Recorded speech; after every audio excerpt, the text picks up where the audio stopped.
네, 은혜로 사는 인생 세 번째 시간입니다. 오늘은 긴장 속에 믿음이 자란다라는 제목으로 하나님 말씀을 전하겠습니다. 우리 옆에 분들과 이렇게 한번 인사하겠습니다. 은혜로 사는 인생이 되십시오. 시작. 아멘.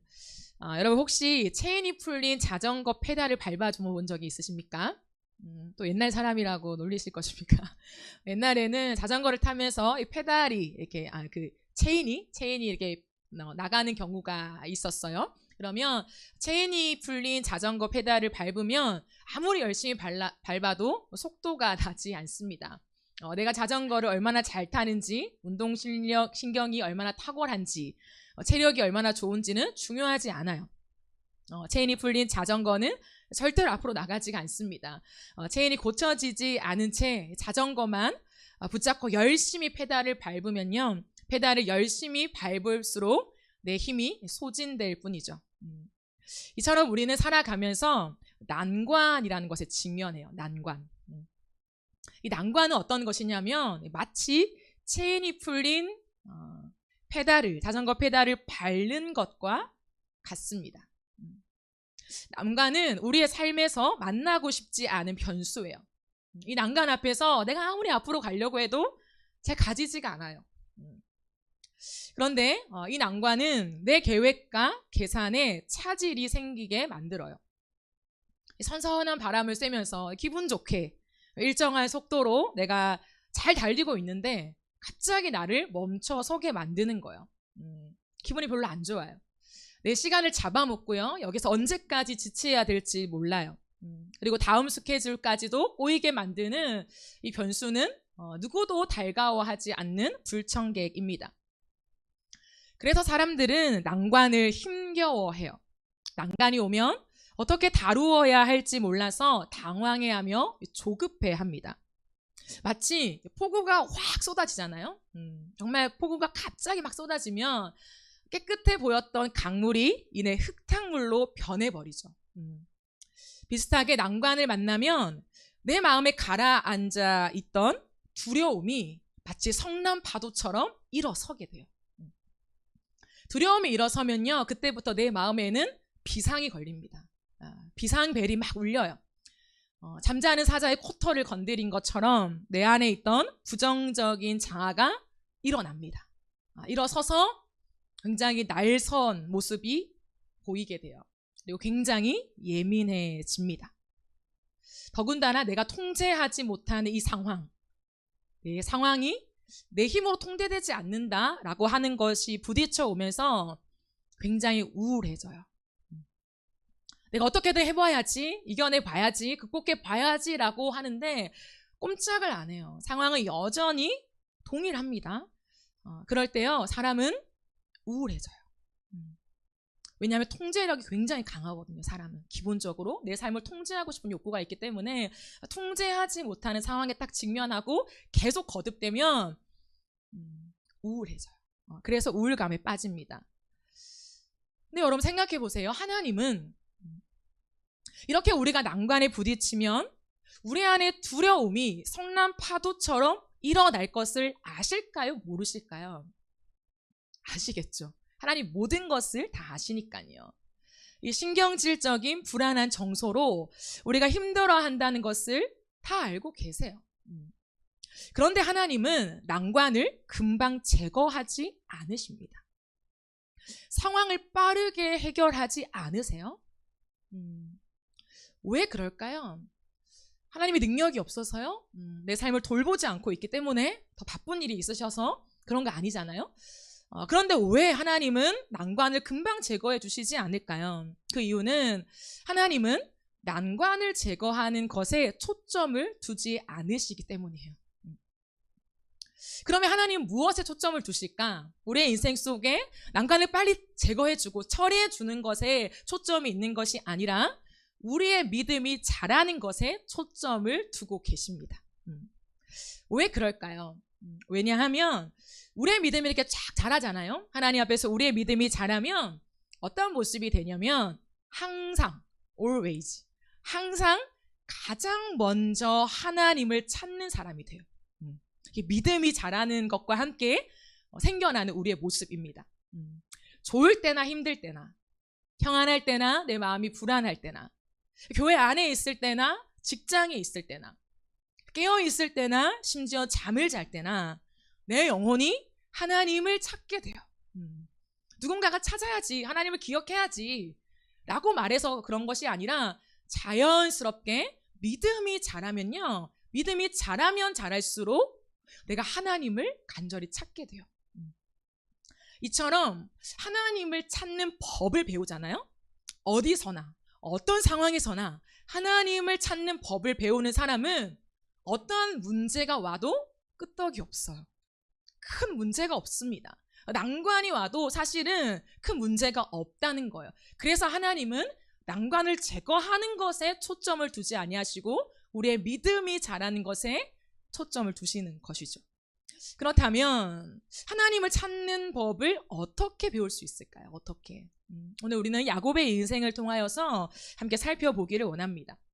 오늘 우리가 읽은 32장은요, 야곱의 인생에서 가장 중요한 전환점을 보여주는 장이에요. 그리고 그 중에서도 오늘 본문이 아니라 이제 다음 주에 우리가 살펴볼 그 본문은 야곱의 인생에서 정말 가장 중요한 전환점이 되는 그러한 장면이죠. 야곱은 외삼촌 라반과의 오랜 갈등을 정리하고 이제 그 집을 나오게 돼요. 몇 년 만에? 20년 만에. 20년 만에 다시 고향으로 돌아가는 길에 오르게 됩니다. 그런데요, 20년 만에 이 고생길을 끝내고 고향으로 돌아가잖아요. 기뻐야죠. 행복해야죠. 기대감이 가득 차야죠. 근데 야곱은 그렇지 않았어요. 그 길이 야곱의 마음을 편하게 해준 것이 아니라 또 다른 긴장이 맴돌고 있습니다. 라반의 집에서와는 또 다른, 아니면 어쩌면 더 심한 긴장감이 야곱의 마음을 완전히 사로잡아요. 그것은 형 에서와의 만남을 앞두고 있기 때문이죠. 엄청나게 두려운 상황과 직면해야 되는 그 시간을 앞두고 있어요. 과거에 형 에서를 속였잖아요. 장자의 축복을 빼앗고 아버지로부터 형이 받아야 되는 축복을 자신이 받았어요. 오랜 시간이 흘렀습니다. 20년이면 꽤나 많은 시간이 흘렀잖아요. 그러나 형이 나를 복수하지 않을까? 형의 마음이 풀렸을까? 소식을 주고받을 수 없잖아요. 형의 복수심에 대한 두려움에 사로잡혀 있습니다. 근데 이 난관 앞에서 다시 야곱의 마음이 휘청거려요. 그리고 예전의 모습이 튀어나와요. 그러나 차이점은 뭐냐면 이제 이 난관은 야곱의 인생을 더 이상 침몰시키진 않아요. 그리고 오히려 중심을 잡게 해주는 성장의 기회가 됩니다. 어떻게 이런 변화가 가능하게 되었을까요? 이제 야곱의 길은 하나님이 먼저 가시는 길이 되었기 때문입니다. 이것이 새로운 시작이에요. 지금까지 야곱의 인생은 자신이 앞서가는 인생이었습니다. 적어도 70세라고 했잖아요. 그 70년이라는 시간 동안 자신이 앞서갔던 인생을 줄고 살아왔어요. 하나님의 뜻보다 야곱의 뜻이 먼저였습니다. 하나님의 방식보다 야곱 자신의 방식이 항상 먼저였어요. 그런데 자신보다 더한 라반, 자신의 꾀보다 더한 라반, 자신의 비열함보다 더한 비열함을 가진 라반과 함께 살았던 20년 동안 야곱은 하나님의 손에 다루어졌죠. 자신이 떠나고 싶은 때에 떠나지 못했어요. 자신의 방식으로 문제를 풀어가지 않았습니다. 그러자 20년 만에 하나님이 야곱에게 직접 이곳을 떠나라고 명령하셨어요. 그때 야곱은 하나님의 음성을 듣고 길을 떠납니다. 그렇게 하나님의 말씀으로 새로운 길을 가자 어떻게 되냐면 하나님의 군대가 그의 앞서 야곱의 길을 인도하며 지키세요. 그것이 오늘 본문 1절 2절의 말씀입니다. 야곱이 길을 가는데 하나님의 사자들이 그를 만난지라. 야곱이 그들을 볼 때 이르기를 이는 하나님의 군대라 하고 그 땅 이름을 마하나임이라 하였더라. 라반의 집을 떠나서 야곱이 이제 새로운 길을 향해 갑니다. 고향길이지만 하나님 명령하신 그 길을 밟아가는 여정이에요. 누군가를 만나요. 근데 놀라운 것은 야곱의 영적인 눈이 열려요. 그래서 야곱이 보니까 하나님의 군대인 거예요. 야곱은 하나님의 군대가 자신의 앞과 뒤에 감싸고 있는 것을 느낍니다. 이게 마하나임이라는 뜻이에요. 그래서 하나님의 군대라고 하며 자기가 서 있는 땅을 마하나임이라고 합니다. 마하나임. 이는 하나님께서 그의 인생의 여정 속에 보이지 않는 군대를 대동하셔서 인도하신다는 것을 보여주는 모습이에요. 근데 이 약속은 처음 주어진 것입니까? 내가 널 인도하겠다, 너를 지키겠다라고 하는 것은 처음 주어진 것이 아니죠. 20년 전에 어디에서요? 베델에서. 베델에서 만난 하나님이 이미 주신 약속이었습니다. 그런데 그 약속이 이제는 내 걸음걸음마다 실현되어지는, 정말 내 눈에 보이는 일들을 하나님이 경험케 하시는 거죠. 야곱은 이제 에서와의 만남을 준비해요. 얼마나 두려웠을까요? 야곱은 종들을 먼저 보내기 시작합니다. 그래서 자신이 외삼촌 라반의 집에서 오랜 시간을 보냈고 이제는 그 형의 은혜를 구하고 있다라고 하는 메시지를 전하게 해요. 먼저 종들을 보냅니다. 두렵고 떨리는 마음으로 종들을 기다렸을 거예요. 갔다가 어떤 마음으로 올까? 어떤 정보를 가지고 올까? 그런데 돌아온 소식은 너무나 충격적입니다. 왜요? 에서가 400명의 군사를 거느리고 오고 있다는 거예요. 야곱을 만나러 오고 있다는 거예요. 이 소식을 듣자마자 야곱은 극심한 두려움에 빠집니다. 7절 말씀을 보실까요? 야곱이 심히 두렵고 답답하여 자기와 함께한 동행자와 양과 소와 낙태를 두 떼로 나누고 라고 합니다. 야곱이 심히 두렵고 답답함을 느꼈대요. 이것으로 보아 에서가 자신을 죽이려고 오고 있다는 것이 분명합니다. 이건 사실이에요. 왜냐하면 에서가 야곱을 만약에 환영하기 위해서 군대를 끌고 왔다 라고 생각한다면 400명의 군사를 끌고 오지는 않을 거예요. 왜냐하면 400명의 군사는 당시 한 민족이 가진 군인 수에 해당한다고 합니다. 그러니까 이것은 환영하기 위해서 대동할 수 있는 숫자가 아니라는 거예요. 야곱이 착각한 게 아니에요. 나를 환영하는데 막 질의 두려움에 막 벌벌 떨어서 형이 날 죽이러 오는 거 아니야? 라고 겁먹은 것이 아니라 팩트라는 거예요. 사냥꾼이었던 에서는 20년 동안 많은 군사를 거느리게 된 것 같아요. 야곱은 그 400명을 거느리고 온다라고 하는 형의 소식을 듣자 죽을 위기를 느껴요. 에서의 마음이 풀린 것이 아니라 한 가닥 희망을 가졌겠죠. 혹시나 20년의 시간 동안 형의 마음이 좀 누그러뜨려졌지 않았을까? 그런데 그 희망은 다 날아가고요. 복수심에 칼을 갈고 있다는 것을 직감하게 됩니다. 이것을 직감하고요. 여러분, 우리는 야곱의 반응을 기대할 수 있어요. 왜냐하면 야곱 분명 하나님을 만났잖아요. 베델이 있잖아요. 하나님과 그 예배, 그 사닥다리가 오르락 내리락 하면서 약속을 주고받은 그때가 있잖아요. 그리고 20년의 시간 동안에 라반의 그 집에서 하나님이 함께 하셨던 시간들이 있잖아요.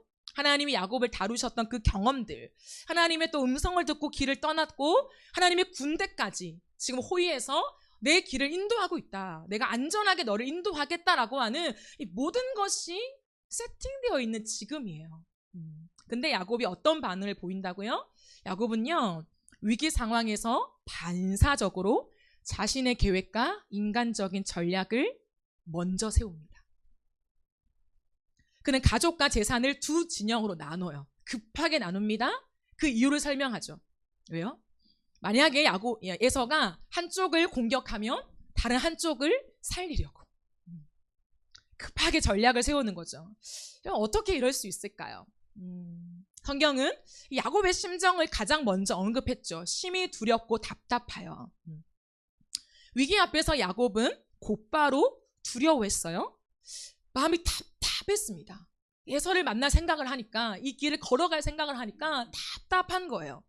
조급해요. 왜일까요? 이젠 혼자가 아니에요. 부모의 집에서 도망갈 때는 혼자였죠. 죽으면 끝이에요. 차라리. 근데 지금은 뭐예요? 나 혼자가 아니라 아내들이 있어요. 자식들도 있어요. 한두 명이 아니요. 많아요. 종들까지 있습니다. 즉 내가 지켜야 하는 사람들이 많아졌다는 거예요. 훨씬 더 많아졌습니다. 그러니 초조한 거예요. 그럼 책임감이 있을수록 위기 앞에서 두려워 떱니다. 아닌 척하지만. 아닌 척하기 위해서 많은 전략을 동원하지만 마음이 급한 거예요. 아주 조급한 거예요. 어떻게 지키지? 빼앗기면 어떡하지? 내 아내들, 내 자식들 다 죽으면 어떡하지? 이 모든 재산 다 빼앗기면 어떡하지? 라고 하는 두려움이 더 많이 엄습해요. 그게 책임감 뒤에 숨어있는 인간의 두려움이라는 거죠. 그러니 초조해서 야곱은요, 자신이 잘하는 것이 툭 튀어나와요. 그게 뭘까요?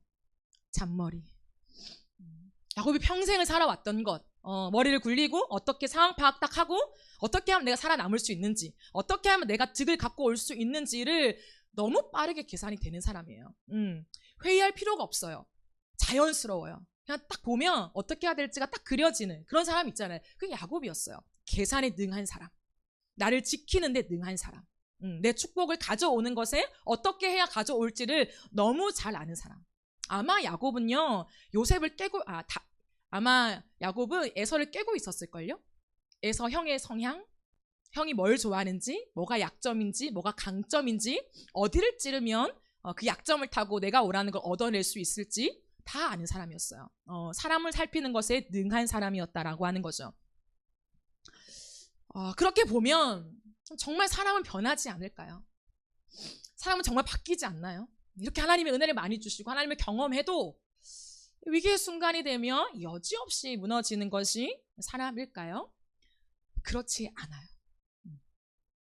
이제부터 진짜 실전입니다.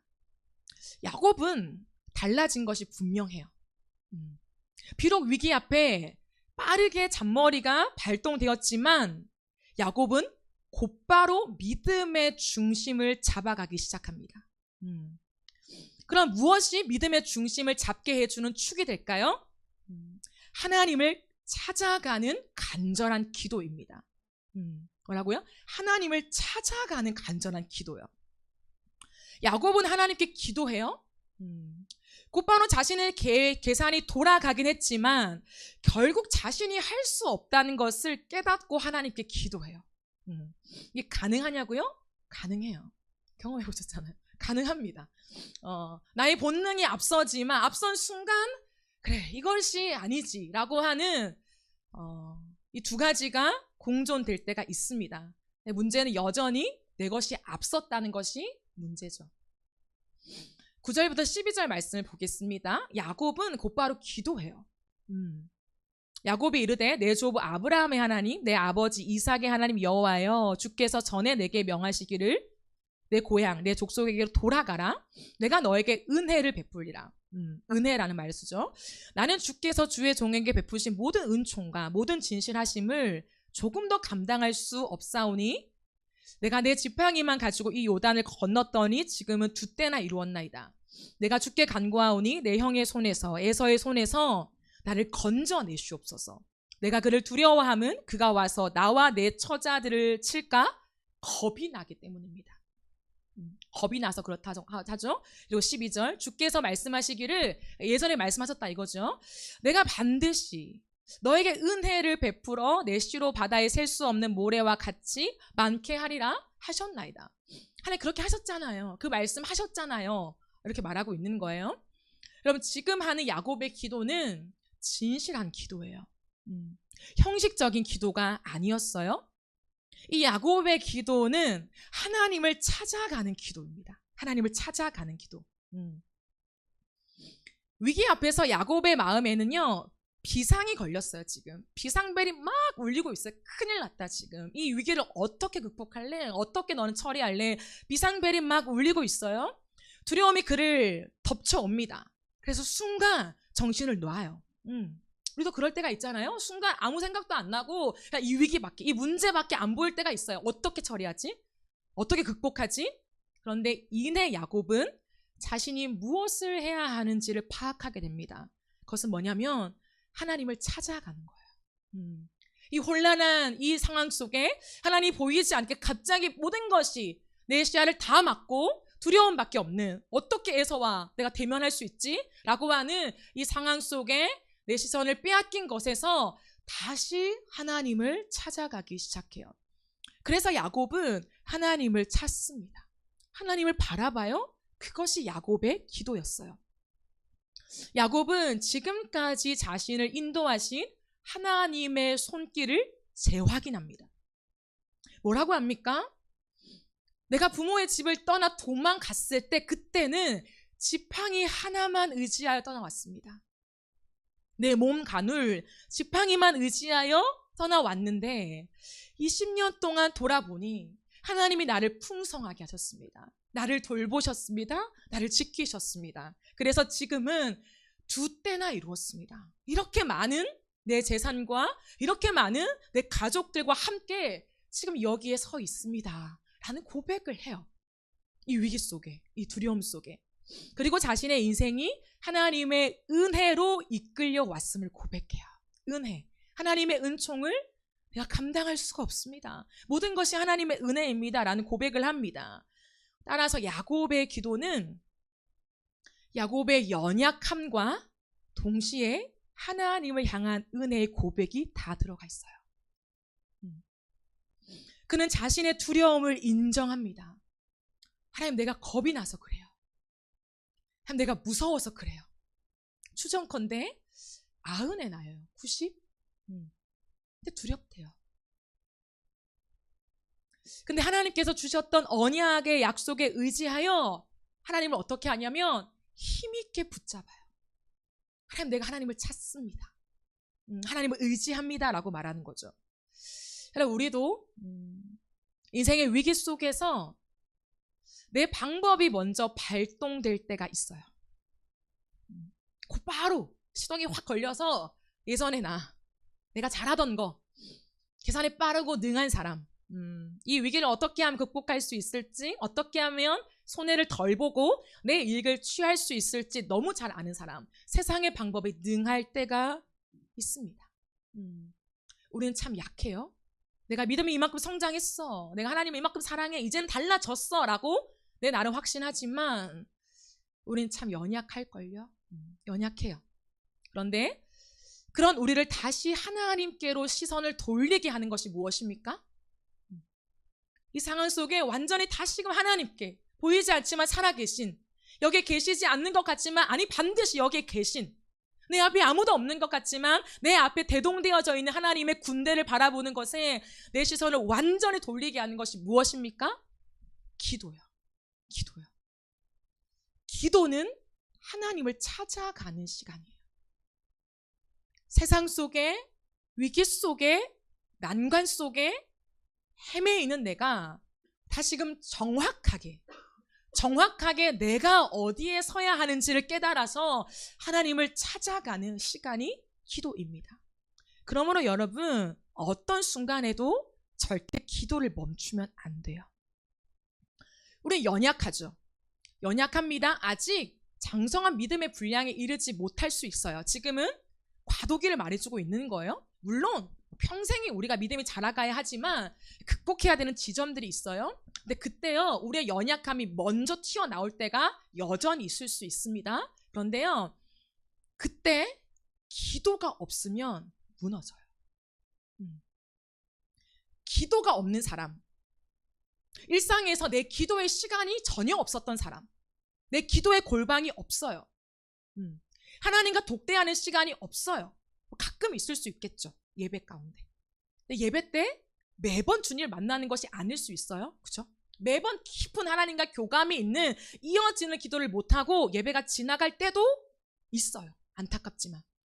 그러면 그러한 기도의 공간 말고 정말 내 영혼이 하나님과 맞닿아서 하나님과 내가 교감하는, 하나님과 마음이 맞닿는, 진짜 잇대어져 있는 그 시간, 그 기도를 하지 않는 사람, 그 기도의 시간이 없는 사람이요, 기도의 골방이 없이 지나가는 사람은 난관 앞에서 100% 무너져요. 그런데요, 야곱의 힘은 어디 있다고요? 야곱의 힘은요, 여전히 연약해서 자신이 먼저 앞서요. 또 그게 탁 튀어나와요. 근데 야곱을 붙잡는 힘이 뭐였냐면 기도였다는 거예요. 기도. 야곱의 달라짐이 여기에 있습니다. 야곱은 그 순간 재빨리 하나님을 향하여 눈을 들어요. 기도합니다. 여러분, 이것은요, 내가 힘들기 때문에, 내가 너무 급하기 때문에 하나님 도와주세요, 이러한 응급처치의 기도가 아니에요. 응급처치의 기도로는요, 믿음이요 온전히 성장할 수가 없어요. 왜요? 내 문제 때문에 하나님을 찾는 거거든요. 그러면 문제가 없을 때는 하나님을 찾지 않아요. 기도할 이유가 없다는 거예요. 왜요? 문제가 없으니. 기도할 제목이 별로 없는 거예요. 문제가 있을 때는 하나님 이거 해결해 주세요. 하나님 이러한 내 마음에 문제가 있고요. 어려움이 있고요. 아니면 내가 원하는 것들이 있어요. 하나님께 나아가기 위해서 기도의 시간을 반드시 가지죠. 그게 좀 사라지면요, 딱히 기도할 게 별로 없어요. 뭘 그렇게 기도해야 되나? 뭘 그렇게 애타게 기도해야 되나? 라고 생각해요. 그냥 감상하면서 하나님 하늘이 참 예쁘네요. 오늘 좀 춥네요. 아니 오늘은 참 이 사람과 재밌는 시간을 보냈네요. 감사해요. 이 정도로 갈 수 있습니다. 굳이 마음이 절박해지지 않아요. 왜냐하면 하나님과 우리의 기도가 문제로 연결되어 있기 때문이에요. 근데 그것이 아니에요. 하나님과 내가 연결되는 거예요. 존재와 존재가 맞닿아야죠. 그게 진짜 진실한 기도예요. 야곱이 하는 기도는 문제 때문에 지금 하나님 위기입니다. 지금 하나님 SOS, 하나님 필요해요 라고 하는 것이 아니에요. 야곱은 도와달라는 기도를 툭 하는 것이 아니라 하나님을 떠올려요. 하나님이 누구신가? 내 할아버지 하나님, 내 아버지 하나님, 나의 하나님. 지금까지 성실하게 인도해 오셨던 하나님, 속임수에 능했던 내가 앞섰던 나를 여기까지 인도해 오셨던 하나님, 내가 앞선 그 앞에 이제 은혜를 두시며 은혜로 나를 견인하시는 그 하나님, 그 하나님을 명확하게 고백하고 있습니다. 여러분, 우리의 인생 속에 기도의 시간을 확보하지 않으면 위험하다는 것을 반드시 기억해야 돼요. 그리고 우리의 믿음이 자라가기 위해서 난관과 역경과 위기 속에 무너지지 않고 주님을 붙잡기 위해서는 반드시 매일의 기도가 필요합니다. 무릎의 기도가 필요해요. 무릎의 기도. 왜 무릎의 기도라고 하냐면 우리의 태도를 말하는 거예요. 모든 시간에 다 무릎을 꿇고 하라, 이 말이 아니라요, 하나님 앞에 하나님을 인정하는, 하나님이 나의 왕 되시고 하나님 앞에 절실한 내 마음을 드리는 그것이 무릎이라는 표현으로 드러난다는 거죠. 무릎의 태도. 그럼 그렇지 않습니까? 내가 정말 절박하면요, 무릎을 꿇게 돼요. 누군가한테 무릎을 꿇게 됩니다. 그게 그 사람을 인정하는 거잖아요. 내가 항복하는 거잖아요. 하나님 앞에 무릎을 꿇는 기도는 너무나 중요합니다. 근데 안타깝게도 이 시대에 사라져가는 것이 무릎의 기도죠. 여러분에게 기도의 시간이 있으십니까? 매일이요. 매일 하나님 앞에 영의 무릎을 꿇는 기도의 시간이 있으십니까? 죄송해요. 감상하는 기도, 하늘을 쳐다보며 하는 기도가 아니라고 얘기하는 건 절대 아닙니다. 하지만 우리는 압니다. 내 인생에 절박한 일이 생기고요, 정말 하나님 앞에 항복하게 될 때요, 그냥 거닐면서 기도할 수가 없어요. 내 아이가 아픈데, 내 아내가 병이 걸렸는데, 내 인생에 절대적인 어떤 문제가 딱 닥쳤는데, 하나님 날씨가 좋네요. 제가 지금 이런 어려움이 있어요. 하나님 좀 도와주세요. 한 번만 해결해 주세요 라고 하는 사람은 없습니다. 무조건 엎드리게 되어 있어요. 하나님 앞에 나와서 무조건 부르짖어 기도하게 되어 있습니다. 그 부르짖는 기도, 그 절박한 기도가 우리에게 있으십니까? 그거예요, 여러분. 하나님 앞에 엎드리며 나아가는, 매일에 쌓여가는 기도가 있어야 우리에게는 영적인 힘이 생기고 다시 한번 우리가 하나님을 찾을 수 있게 된다라고 하는 거예요. 그 시간 속에서요, 하나님이 나를 어떻게 여기까지 인도해 오셨는지에 대한 고백이 들어가요. 그 기도는요, 하나님과 나 사이에서 하나님의 약속을 떠올리고요, 하나님과 나의 그 만남 속에서 내가 하나님께 드린 고백을요 떠올리게 돼요. 그러면요, 이 위기 속에 내가 앞서 갔던 거 있잖아요, 내가 다시 툭 튀어나와서 내가 계산하고 머릿속에 어떤 생각을 하는지 내가 가장 잘 알잖아요. 싹 지나가는 생각. 그렇게 행동까지 하지 않았을지 모르겠지만 번뜩 드는 내 생각들, 내 인간적인 방법들, 이렇게 하면 되겠을 것 같은데, 생각하는 그 모든 것들에서요 마음이 아파져요. 하나님 앞에서 마음이 아파진다고. 그러면서 다시 하나님을 떠올리게 되는 시간을 반드시 가지게 됩니다. 반드시. 그러면요, 이 높아진 마음을요 낮춰야지 하지 않아도 그냥 사르르 다 무너져 버려요. 여러분, 배가 흔들릴 때는 침몰하지 않기 위해서 다시 복원되어야 합니다. 그렇죠? 기울어졌다면 그 기울여져 있는 것에서 다시 중심으로 돌아와야지 배가 항해할 수 있어요. 배에는 중심축이 있습니다. 중심축이 있어요. 그래서 기울어질 때 어떻게 해야 되냐면 중심축이 옮겨갈 수는 없습니다. 중심축은요, 항상 그 자리에 있어야 돼요. 그럼 뭐예요? 기울어졌던 것이 다시 중심축과 일직선이 돼야 돼요. 그래야 풍랑에 흔들려도요, 배가 다시 한번 중심을 잡으면서 계속 앞으로 항해하거나 그 시간을 버텨낼 수 있습니다. 그것이 복원력이죠. 그럼 마찬가지예요. 우리에게도 믿음의 복원력이 필요해요. 어떤 문제 앞에, 어려움 앞에 순간 내 눈을 가리게 될 수 있습니다.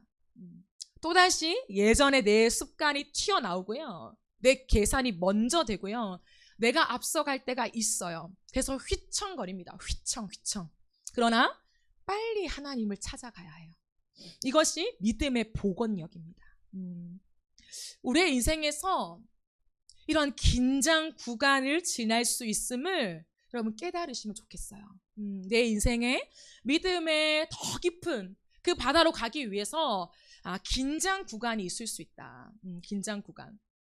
내가 앞섰다가 다시 하나님 뒤로 내가 서고, 하나님 뒤에 섰다가 또다시 내가 확 튀어나가는, 하나님이 앞서고 내가 앞서는 것이 반복되는 긴장 구간을 지날 때가 있어요. 있습니다, 여러분. 기도를 마친 야곱은 에서와의 만남을 준비해서 선물을 이렇게 정리해요. 그는 염소와 양소, 나귀 등 풍성한 가축을 나누어요. 그리고 종들에게 맡깁니다. 순서를 세워요. 세 그룹으로 나눕니다.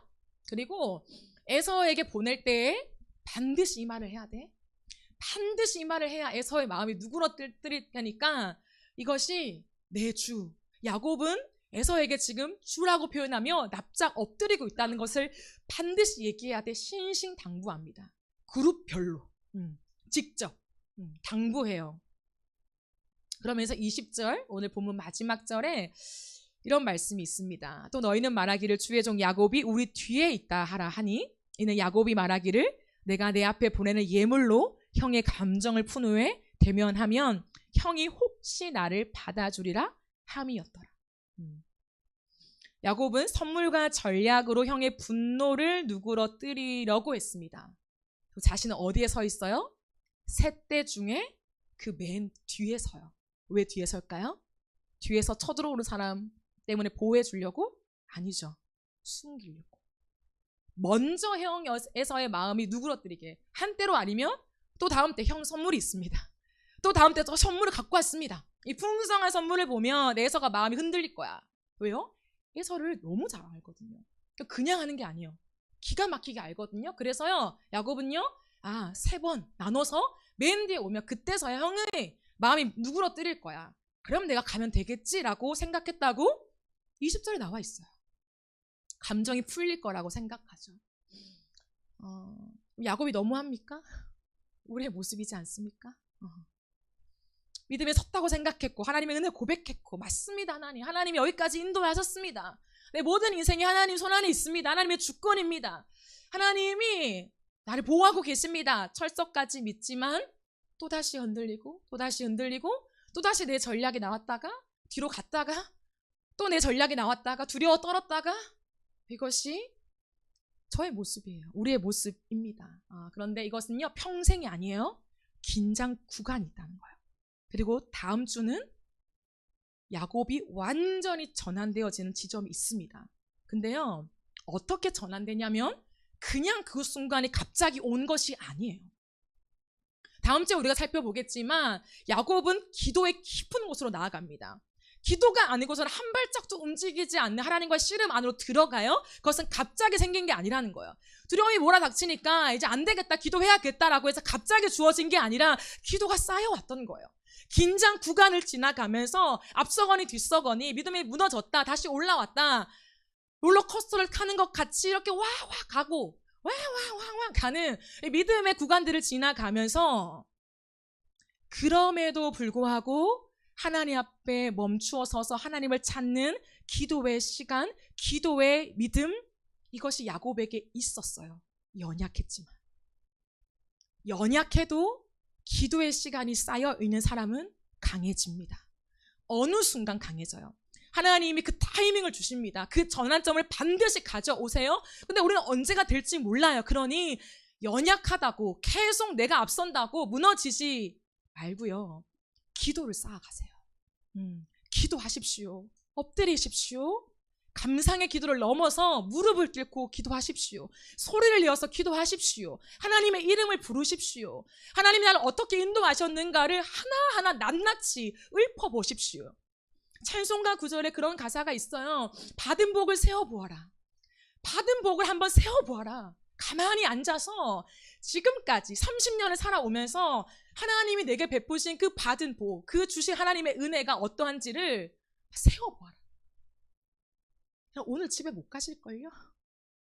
진짜 양심이 있다면, 진짜 하나님의 은혜를 깨닫고 여기까지 왔다면요, 지금 9시부터 시작해서요, 집에 못 갈걸요? 그렇지 않습니까? 낱낱이 고백하면요. 1시간 기도를 못한다고 30분 기도를 못한다고요? 20분 기도를 못한다고요? 내 문제만 가지니까 기도를 못하죠. 문제 얘기하고 나면 할 말이 없어요. 이제 성도들 이제 얘기하고 부모님 얘기하고 할 말이 없어. 하나님 앞에. 그러면 시계 보면 20분 지나 있고 20분도 오 많이 지났다 오 기특해 기특하죠. 물론 기특하죠. 5분보다는 20분이 기특하죠. 그러나 우리가 왜 1시간 3시간씩 기도하냐면 그 사람들이 신령해서가 아니에요. 저는 그렇게 생각해요. 물론 하나님이 영적인 것들을 열어주셔서 깊이 기도하시는 분이 너무 많죠. 그러나요, 그런 분들만 오래 기도하는 것이 아니라는 거예요. 하나님 앞에 엎드려서 내게 주신 하나님의 은혜를 헤아려 보며 하나님은 이런 분이십니다. 하나님은 저런 분이십니다. 하나님이 하나님 되심을 고백하며 또한 내 겁나는 내 두려운 마음을 또 올려드리며 내 신앙의 연약함을 올려드리며 그러나 하나님 연약함으로 내가 머물고 싶지 않아요. 하나님을 더 알고 싶고 나도 좀 강한 믿음을 가지고 싶고 세상 속에 나아갔을 때 당당하게 주님을 좀 전하고 싶은데 하나님 그게 좀 어렵습니다. 하나님 어떻게 하면 좋습니까? 이런 여러 가지 이야기를 하다 보면 30분, 1시간이 때론 훌쩍 지나가 있어요. 자주. 날마다가 아닐지 모르겠지만 아주 자주. 그게 지나가 있어요. 그러니 그 기도의 시간이 좋죠. 왜요? 하나님을 만나는 시간이니까. 하나님을. 이런 보세요. 이런 기계 만나고 다른 어떤 물체를 만나는 거 좋나요? 흥미가 떨어져요. 사람은요, 인격을 만나야 되는 거예요. 사람과 얘기하다 보면 3시간, 5시간 훌쩍 지나가잖아요. 물론 하나님이 우리랑 계속해서 왔다 갔다 이렇게 대화를 할 수는 없어요. 그러나 하나님을 느끼는 시간을 반드시 주세요. 그리고 하나님이 우리에게 말씀하시는 것 같은 그 음성이 들려주고 그 감동이 느껴지면서 하나님이 우리를 사로잡아서 데려가시는 지점들이 있어요. 기도 안에서. 그래서 깨닫게 하시고 그때 그 일 속에 하나님이 이렇게 하셨던 거구나.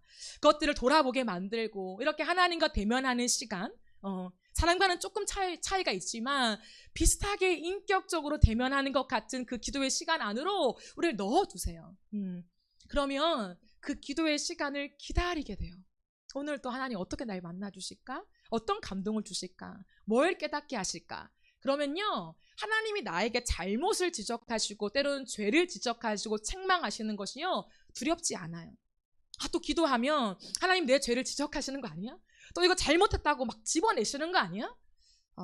그 두려워서 하나님께 나아가지 못하는 일은 발생하지 않아요.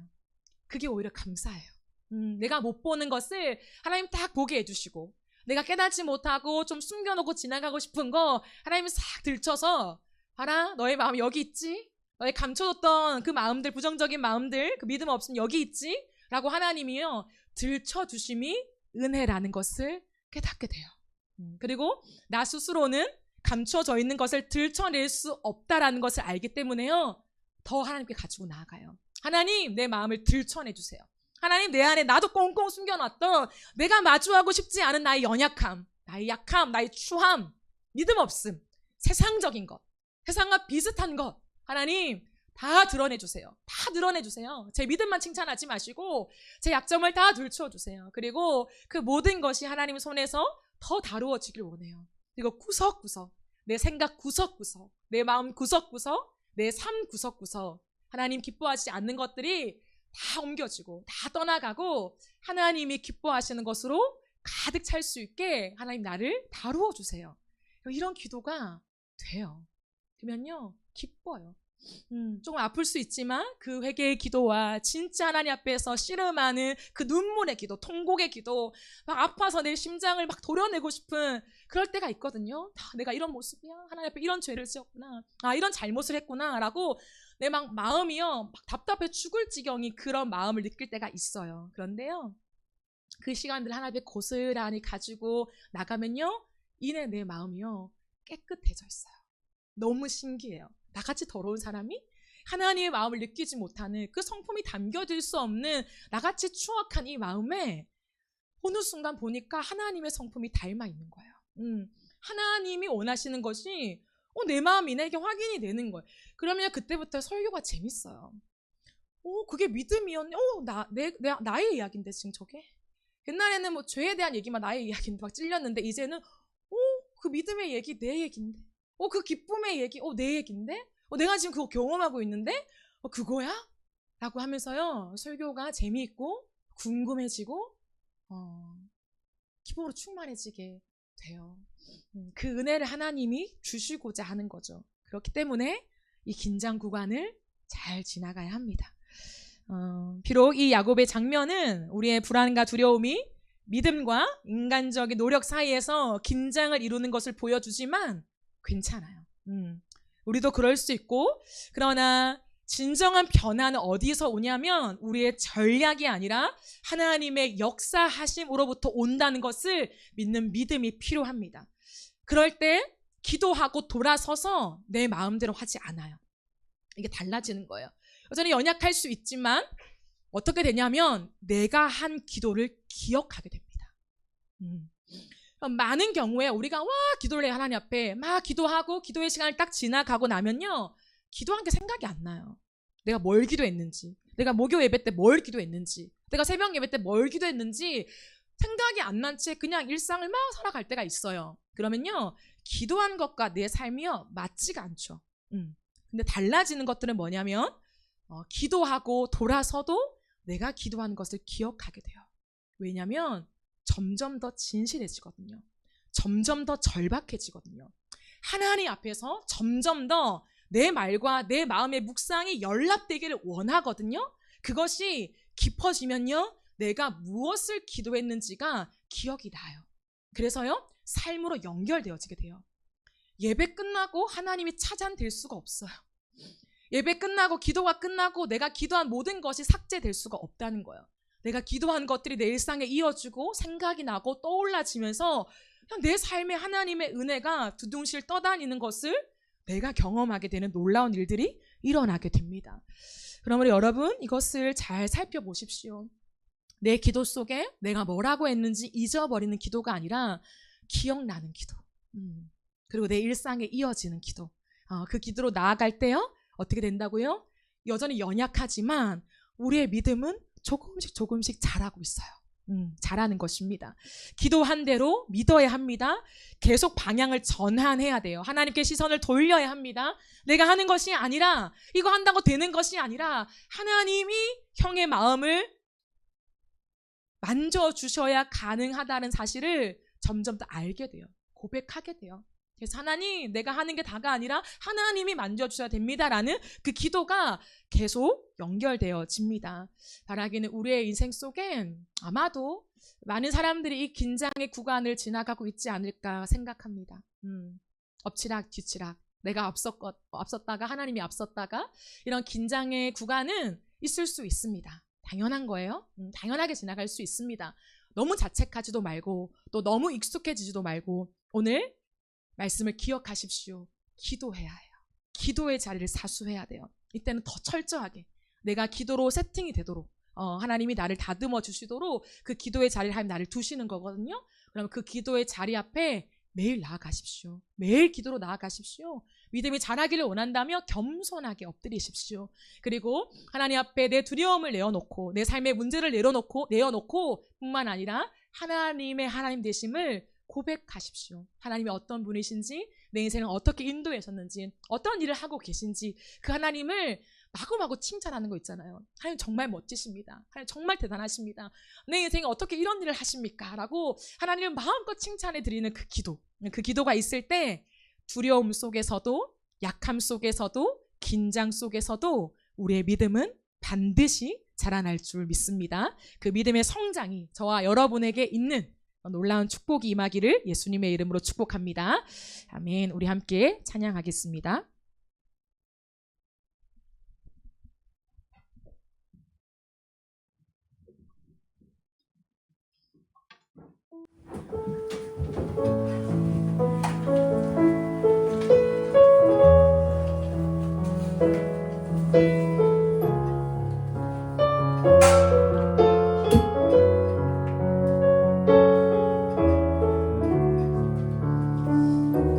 우리 함께 찬양하며 나갔으면 좋겠습니다.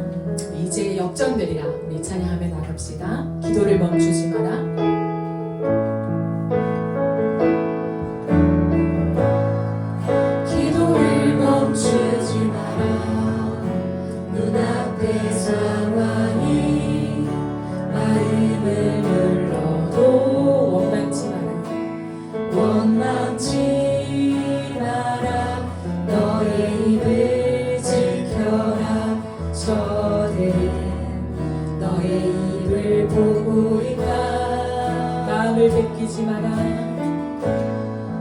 마음을 뺏기지 마라.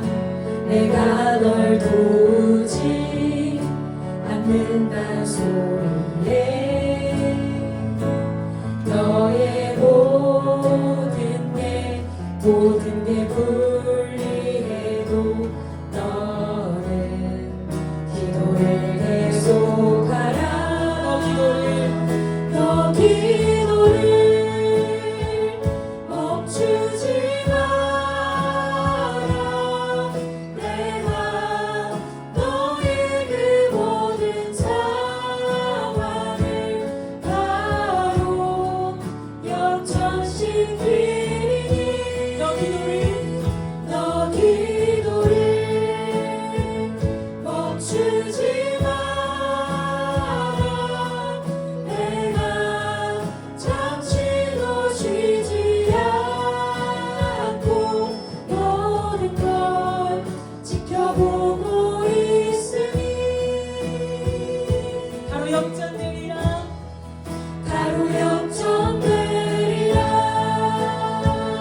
한번 처음부터 고백합시다. 기도를 멈추지 마라. 기도를 멈추지 마라. 눈앞의 상황이 마음을 눌러도 원망치 마라.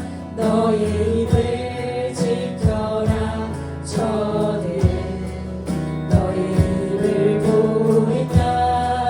마음을 뺏기지 마라.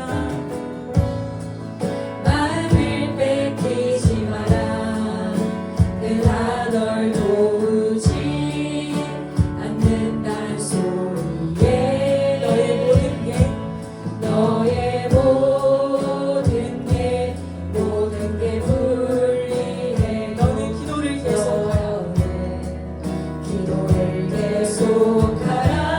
너 기도를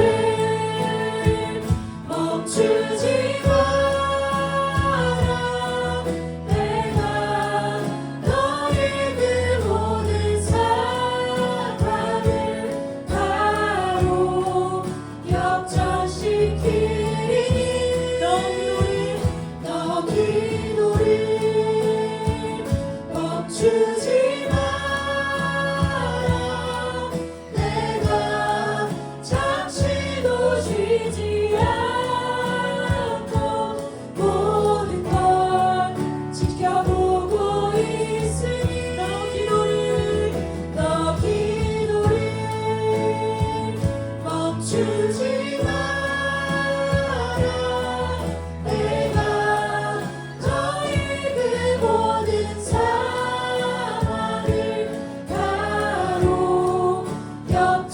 지키리니 너 기도를 멈추지 마라. 너 기도를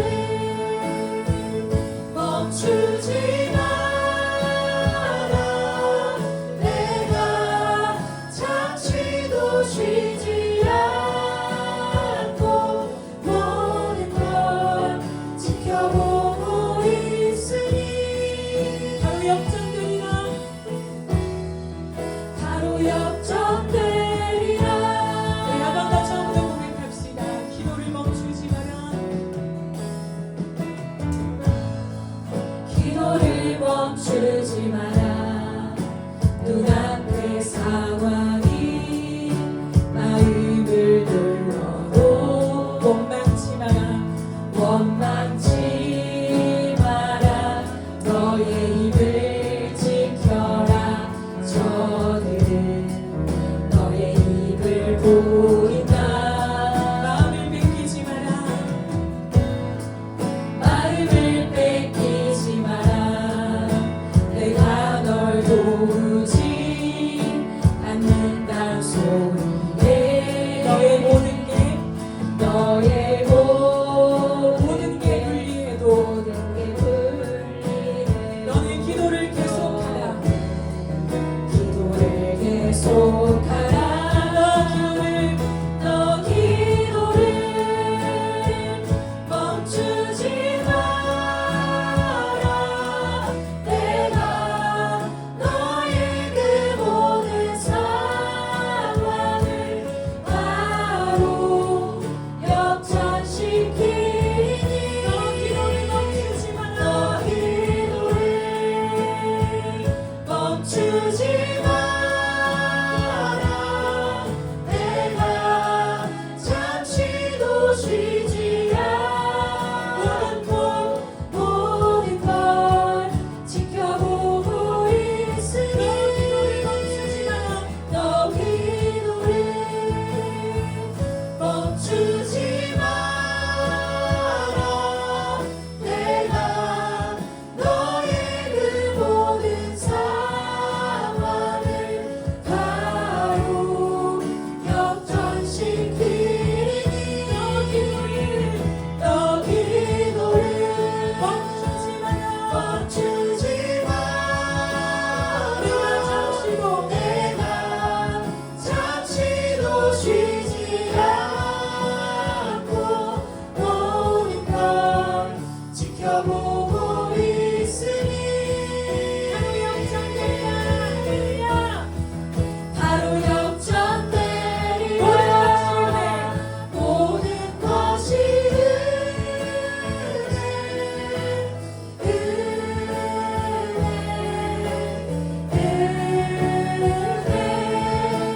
한없는 은혜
봅시다.